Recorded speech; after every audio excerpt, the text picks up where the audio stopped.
All right, and welcome to another episode of Out of Spec Renewed. Today we are again with Richard. Hello again. And he has another fantastic build he has prepared for us. So this is the most American British car. This is the real Tesla Cybertruck. All right, tell us everything we need to know. Well, it's got a Tesla motor in, which is why I called it the real Tesla Cybertruck. We've got a Tesla large Tesla drive unit under the chassis, turned through 90 degrees. We started doing these conversions in 2016, and we found it was a really nice fit to put the Tesla drive unit in between the axles, between the chassis rails, but we just had to figure out some things like gearing and other bits and pieces, which we've nailed because we've been doing this, well, for what, at least 5-6 years now, Land Rover Defenders like this. And this has got a 450 horsepower Tesla drive unit, so it's not slow, unlike most Land Rover Defenders were.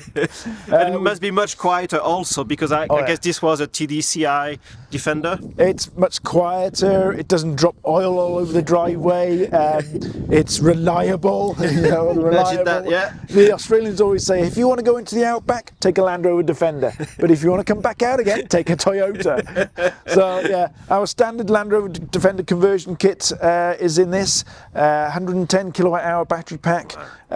We also offer a 165 kilowatt hour battery pack in some now, which gives you around about 400-500 kilometer range. And in the smaller 90s, we normally go with around about an 84 kilowatt hour battery pack. Seems to be the happy medium. All the batteries are kind of underneath where the petrol tank used to be, and in the engine bay. Guide us through the whole drivetrain. So besides the Tesla large drive unit, well, let's do the running gear first. So yeah, it's got a Tesla drive unit in the middle, centrally mounted. But inside there we've got limited slip diff. Yes. It's got a 3.5 to 1 gear reduction unit in there. It's actually running in reverse. Oh. So there's a lot of, it's when you say put a Tesla drive unit in, people say, oh, that sounds quite easy. It's not. You got to do a load of things to it to make it, play nicely with the Land Rover bits as well. So then that's driving the rear prop and the front prop, and in each axle you've got to do some upgrades as well, because they're pretty much made of chocolate, the axles in a Land Rover Defender. So if you put too much torque through them, they'll break. So we've got upgraded half shafts, CV joints, and again a limited slip diff in the rear and the front axle as well. So that's the drive shafts. That's the drivetrain itself. Yeah. Battery pack, as I say, 60% of it is up front in there. In fact, if I open it up, you can have a look. Do you use Tesla modules? We used to, yeah, but not anymore. So our second generation kits, we're using the Tesla packs, and the latest generation, which is Gen 3, is using a different module. So yeah, 60% of the battery pack is in here and 40% is in the rear. And in the Defender 130s, where we can stick that big 165 kilowatt hour battery pack, we also have a battery pack underneath the back seat as well. Wow, okay. And that's a beast of a thing, the 130. I do like 130s. So in here as well, you've got a header tank. So there's a header tank there for the battery pack, header tank there for the motor and inverter. You've got your electric power steering pump here as well. And obviously vacuum is electric as well, so there's an electric vacuum pump down here. On the front here, we've got a radiator, which is split radiator. There's one radiator here and one radiator there, so it's actually two. That's the one for the motor and inverter. That's the one for the battery pack. Okay, I noticed it's an Ali-Sport radiator. Is it a custom-made unit, or you? Yeah. So nice. They've custom-made a radiator specifically for us, which is perfect, a dual core one, and we put that on all of our conversions now. Depending on the market as well, we also do battery thermal management system, not just cooling but also heating as well. Yeah. There's a client down up in Sweden that's been driving around minus 25 degrees Celsius temperatures, and things like that. You really need to heat the battery pack up. What about charging? So charging, which side are we? I think it's this side, is it? This side, yeah. Yeah, there you go. Charging is CCS. So again, CCS Type 2 or Type 1 in the States. So yes. You've got your CCS plug there, and that charges up to 150 kilowatts. Wow. So again, your systems, they bring classic vehicle to modern standard. Like most cars, especially in the UK, would charge at 150. Yeah. And what I've noticed on the continent is in Sweden and Norway and places like that, there's a lot of 300 kilowatt chargers out there now. So again, we're going to have to start upping our game to get even faster charging. But getting faster charging is not really the problem.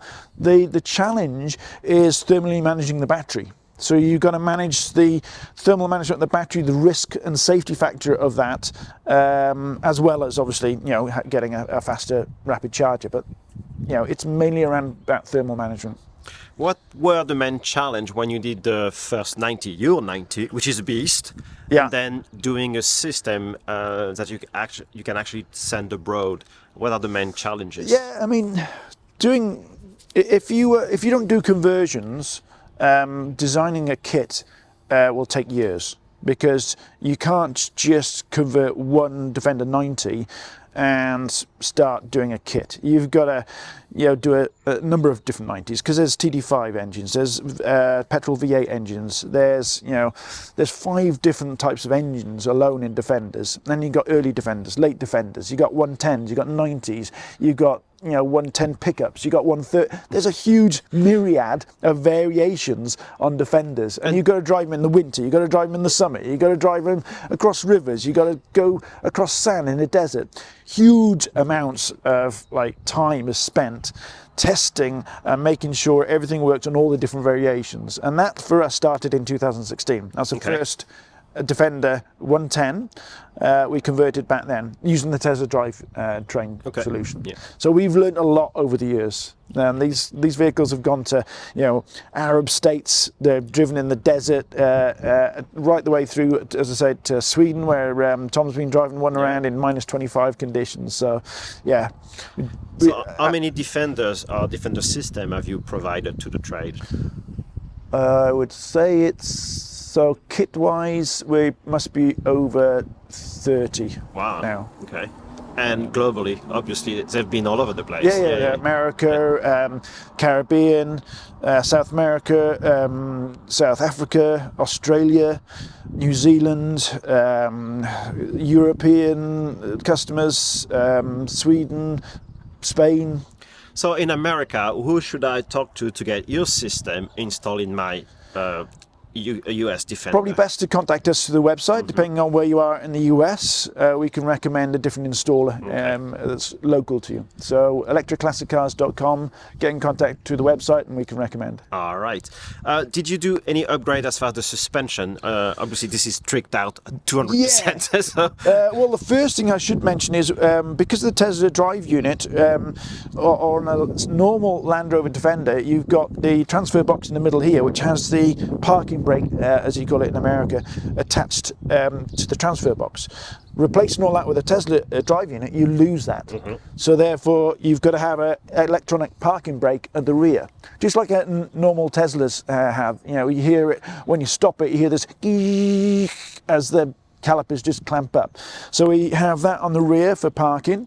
And as far as suspension is concerned, we quite often go with air suspension now, because the electric Land Rovers are so quiet and smooth, as you'll find out when you go out for a spin. You start to hear all the clonking and the springs moving, and it's okay, but I quite like to improve the vehicles wherever we can. So we've got an air suspension system off Britpart, which is a self-leveling system, and it's really good, and we put that on a number of cars now. So I should probably at this point mention why the American flag and the paint design on this. So this is a collaboration between Electric Classic Cars and Britpart, with parts from Terra Firma as well, for BF Goodrich tyres. Hey. So this is a promotional vehicle for BF Goodrich tyres to show off some of their new tyres, like this trail terrain tyre, which we've done a lot of testing in.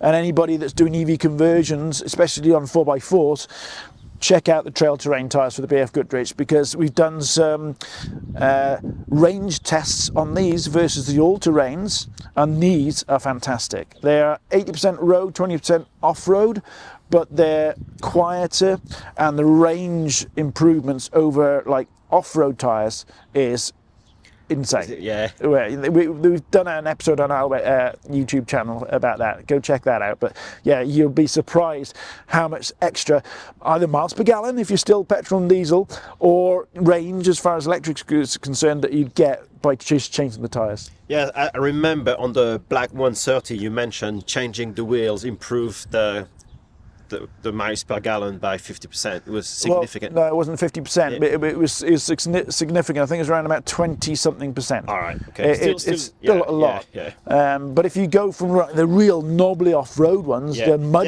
terrain ones, then I can't remember, I'll have to look on my YouTube episode we did, but I think it's like 30-something%. It's a lot. Yeah, and you saved also like 80 kilos switching to smaller wheels. Yeah. So yeah, this is why we've got the American flag on it, because BF Goodrich is obviously an American company, and yeah, in the UK you'll see this car a lot at trade shows and stuff. But in fact, the marketing manager for Michelin that owns BF Goodrich is thinking of actually knocking his company car on the head and just having this as his company car. I think he's a little bit in love with it, and why not? It's an awesome monster of a the only vehicle. drawback is you have to be careful where you park, because people will know where you're parked at. Well, yeah, true. If you park in front of the pub, that's fine. Yeah, it's not a livery that is understated. Incognito, yes. Going back to the wheels, I noticed you have some Alcon brakes. Is this an upgrade you recommend for every conversion, or is this a nice add-on? The brakes on a Land Rover Defender are surprisingly good, and if you think about it, there's a reason why they are, because essentially you've got a vehicle which is weighing 2 tons that can carry another ton. The brakes have to be, scaled, if you like, to be able to cope with that. So my Land Rover Defender, my 90, which is the fastest Land Rover Defender on the planet, 0 to 60 in 3.5 seconds, that's got standard brakes on. Because you've also got the regenerative braking of the motor that's helping you out as well, don't forget, on all 4 wheels. But I think they put the Alcon big brakes on this just because, obviously Britpart and Terra Firma are trying to show off some of their parts that they do, their upgrades. And I've got to say, these stop like, there's no tomorrow. I mean, literally your face goes up to the windscreen and we'll stops. test that. The regen of the Tesla motor and these brakes stops better than most modern cars. All right. So suspension has been done up. I've noticed also the winch. Hopefully we won't have to use the winch today. I hope not. I've got my trainers on. I ain't going in mud. Yeah, so there's a number of things that Terra Firma and Britpart have put on this, because they built the actual vehicle up, and then we did the electric conversion. So they put on things like this bumper, this winch system, LED lights, the exoskeleton roll cage, the spotlights, wheel suspension, the rock sliders on the sides here. A lot of that is just Britpart and Terra Firma. It's some quality stuff that they're putting out now, and we use a lot of Terra Firma and Britpart stuff on all our Land Rover builds. Going back to the Cybertruck comparison, I'll go back to this. Going back to the Tesla truck, the Tesla truck doesn't seem to be very efficient when towing. Have you tried towing with the Defenders you've converted? But no vehicle is efficient when towing. If you've got a diesel or a petrol and you're towing like a 3-ton horse trailer behind you, you look at your miles per gallon before you pick up that trailer and after, and it's quite shocking. It's the same with electric, because the amount of energy you're spending to tow that big weight behind you, doesn't matter what the fuel source is, the amount of energy is the same that you're losing because of it. But we've done a test again on our YouTube channel for towing my race car to a track on my with my Defender, and it wasn't as much as people think. And I think that's because with a Defender, it's such an awful aerodynamics anyway. It is a brick. It's like driving a garden shed down the road. The aerodynamics is awful. That if you've got something behind you, the aerodynamics of that doesn't really matter that much. And equally, what I found is you drive slower when you're towing. So yeah, the range will come down, but instead of driving at 60 miles an hour, you'll be driving at 50 miles an hour. Yeah. So your range is kind of like goes a little bit up because of that. So I can't remember the numbers, but you know, people have to check out the episode that we did on our YouTube channel on it. Below, yeah. But it wasn't as much as you might think. I mean, we were getting around about 125, 130 mile range, I think, out of it when towing. Okay. But the main problem with towing is not necessarily the range deficit, it's the fact that if you do need to charge up at a public charger, you have to disconnect the disconnect the trailer to be able to reverse up to the charger, or take up about 5 or 6 charge bays.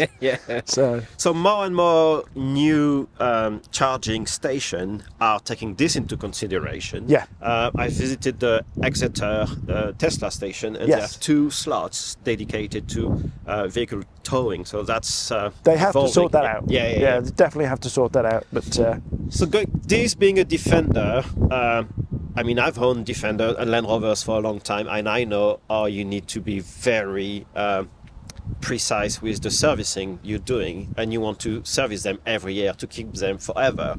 What would you recommend once the Defender has been converted? It still has the original axles, for instance. I mean, as far as the motor's concerned, you don't need to do any servicing on that. So there's no oil changes, there's no belt changes, there's no tune-ups. You know, none of that is required. You don't need to change the oil filter and stuff like that. Once that motor's in, you're pretty much good. I think you change the oil in a Tesla motor every 50,000 miles, I think. That's pretty much the only serviceable part in that. But it's still a Land Rover. It's still a Land Rover Defender. As you say, it's still got the axles. You've still got to... There's always something to be able to tinker with a Land Rover Defender, no matter if it's electric or not. So there's always going to be something. And actually, having the bonnet up is quite a familiar. This is a Land Rover Defender. Its natural pose, isn't it? Hang on, this is its natural pose. Like, with somebody like this in there like that. But I mean, I converted my Land Rover Defender now 2, maybe 3 years ago, and I beat the living hell out of that car. I mean, I've got a heavy right foot, as anybody knows me, and nothing has gone wrong with it. I haven't broken anything. Bear in mind, we do upgrade the axles to be heavy-duty half shaft CV joints, so Ashcroft Transmissions, that supplies the axles and the upgraded stuff for that sort of things, has done a very good job in making sure that nothing goes pop or bang in those, and I test them to destruction, and they've lasted really well. Going back to the air suspension, you must have 1 or 2 air compressors and maybe a canister. Okay. So it works on the 12-volt system? That's correct. Same for the winch. So the winch still works off the 12-volt system. So underneath the passenger seat there will be the 12-volt battery where it normally sits, and then that's supplying the power then to the lights, the windscreen wipers, and the winch and the the air suspension system. The compressor, I think, on this is underneath the back seat, but the tank is, there's the tank there. And what I love about this system is it's a self-leveling system. So you'll see down here, see these arms here? There's some arms in there. And these arms are just part of the whole self-leveling system. So there's 3 basic settings. You can put it in pimp mode, really drop down low rider, but I don't think you can drive in that mode, and you can only put it in that mode when the handbrake's on, by the way. Then there's normal driving mode, which is in now, and then there's off-road mode, which is higher.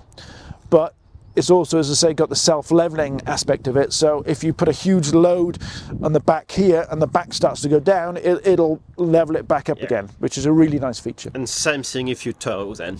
Exactly. So it improves the smooth kind of running and feel of the car. It's just nice and smooth and quiet having the airbags on, but I just like it for all the other features as well. The height changes when you're off-road, for instance. And the good thing about the kit is you still keep the bed in the back, so you still have plenty of room. So I mean, everything bolts in, so it's going to bolt in at the front here. It bolts into the original engine mounts. The Tesla motor in the middle, that bolts into the original gearbox and transmission mounts. Again, all of our kits are always bolt in. You don't need to drill any new holes. Everything is just going to fit into the existing infrastructure of the vehicle, and then you just got to run your high voltage and low voltage cables, put your instrumentation in. And by the way, the instrumentation looks, this is an early Defender, so this has got this style dash. Okay. But again, you've got your standard dials which fit perfectly into the existing holes there. Okay. I noticed that a Puma bonnet, so I figured it was a later truck. But I like the Puma bonnet because it's got that, like, you know, power bulb. Not that you need it for our kit, but I just quite like that. Yeah. But yeah, this is an early Defender with a Puma bonnet. So if I were to order a conversion or a kit from you, how many weeks or months would it take? Lead time is normally at least 2 months, I think, for the Land Rover Defender kits. Not too bad, yeah. We normally keep at least 1 or 2 in stock or part built so that we have a head start. But most of the kits that we're shipping out now are not onesie twosies, they're kind of repeats. Okay. So there's, like, you know, a company that might say, oh, we've got like 8 to build this year, we need 1 in March, 1 by, you know, June, 1, etc., etc. Okay. So we've got a plan to work with. But if it's, you know, a 1 or 2 sort of like kits as somebody just starting off, then yeah, it can be anything from 2 to 3 months out, because we hadn't planned for that to, you know, be in our production. So a question that comes very often, speaking of conversion, is the budget people should take into consideration as far as a kit or potentially a full conversion. So kit-wise, I mean, we do a number of different versions of the Land Rover kit, from the 84 kilowatt-hour battery pack to a 110 to a 165 kilowatt-hour battery pack. But the standard, most common one is probably the 110, and that's £75,000 excluding VAT. But that includes everything: battery packs, the cable looms, high voltage, low voltage, the power steering side of things, the motor, everything that you'll need to do the conversion. Yeah. So again, to compare apple to apple, for $85,000 US dollars, you would get a brand new. The guts of the car would be brand new. Yeah. It's, I mean, comparing it to a new V8, plus a new transmission, plus the new inside and the new. Well, pretty much everything. It's a complete LS swap with a new transmission and new rebuilt transfer box, etc. But yeah, I think it's still going to be more expensive than an LS swap. But what you get is something that is probably more reliable, more power. I mean, drag racing wise, this would still beat, you know, a high performance LS swap Defender, no problem. Speaking of which, let's take it for a spin. Let's off-road.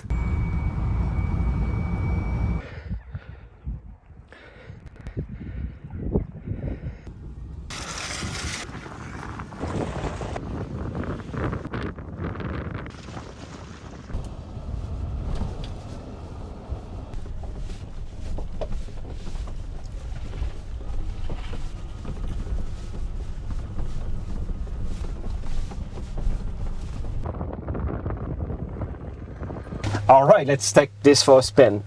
So, on brake off, forward, and off we go. You can't make it this any easier. And yeah, even an idiot like me can drive it, Jerome. So testing the hill descent control. I mean, you don't even need it because you get all the regen and it's immediate. So how do you tune the regen and then the hill descent control? That's all in an app. Yeah. We'll need to take a quick snap of the app. In fact, I can probably show it here now. There's the app, and if I click on the top here, these are the sliders. So in the sliders here, we can adjust the things like maximum power, the regenerative braking, real simple. So regen is up to 100% at the moment because we're in hill descent mode. So you'll feel it a lot more aggressive in hill descent mode going down hills. You can literally just single pedal it. So all you've got is a accelerator and brake down there, no clutch. And as soon as you come off, there you go. You literally came to a stop. Yeah. So yeah, just one pedal driving, 100% off-road.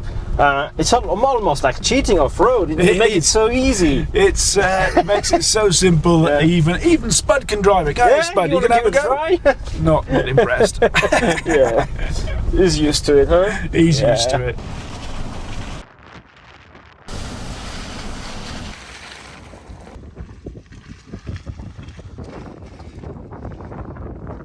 All right, Richard, you took us to a very special place in Wales. I've never seen so many, like largest wind farm, isn't it? This was the largest wind farm in the country when it went up in the 90s. It's an old wind farm now. There's 110 wind turbines up here.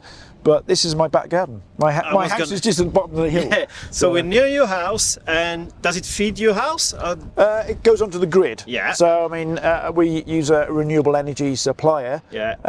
But yeah, this goes into the mix, let's say.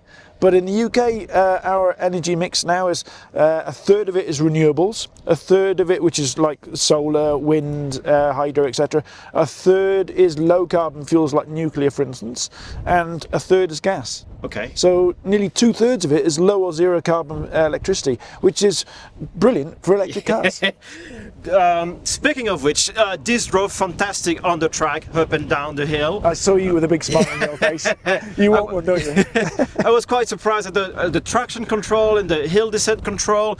You made this better than the last Defender. So in 2017 the Defender stopped being built, and then Land Rover brought another product to replace it, but nothing replaces the classic Defender, and you just brought this into the future.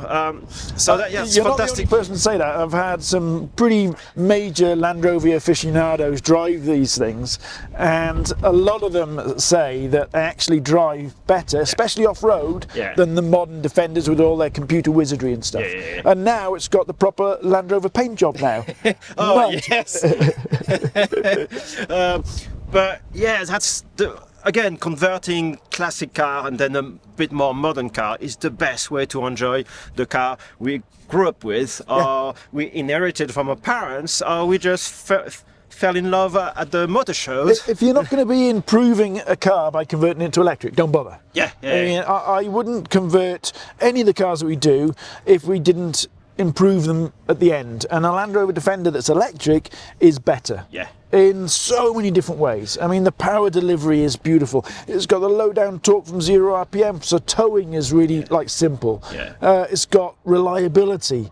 You know, it's got so many better attributes now. And you can have a conversation in the Defender now. You can definitely have a conversation, even at 70 miles an hour. It can do 70 miles an hour. That's another one. And again, the most important improvement for me is the torque. Is just a machine, and you mentioned to me this has different settings depending who is going to use the Defender, so I won't mention too much on the crazy spec we tested it, but anybody could drive it. It's not because this is more torquey or torquier or it's just more simpler powerful. to drive. Anybody can drive it. I mean, you just get in. I mean, you've got the reverse, neutral, forward buttons here. You just press them and away you go. I mean, you don't have you can see the flat panel there where the transmission tunnel used to be, which makes it a little bit more spacious inside as well, but there's no clutch pedal. So there's no gears, there's no high-low ratio, lock, diff, etc, etc. It's just in you get, forward, off you go, simple. So thanks again, Richard. Well impressed with the whole conversion. I'm sure many people will reach out to get information and potentially order a system from America, Australia, all over the place. So again, visit Electric Classic Car website and YouTube channel. Don't forget on our socials, Instagram, Facebook, Twitter. But if you want to find out a load more information on multiple Land Rover conversions, check out our YouTube channel, because we've got specific load of series of episodes we've done on all sorts of things, from towing to how good is it off-road to electric versus diesel challenge. So our YouTube channel's got a load of Land Rover's content on there. All right, make sure to check it out, and if you like this episode, mention it in the comments below and give us a like, and see you soon.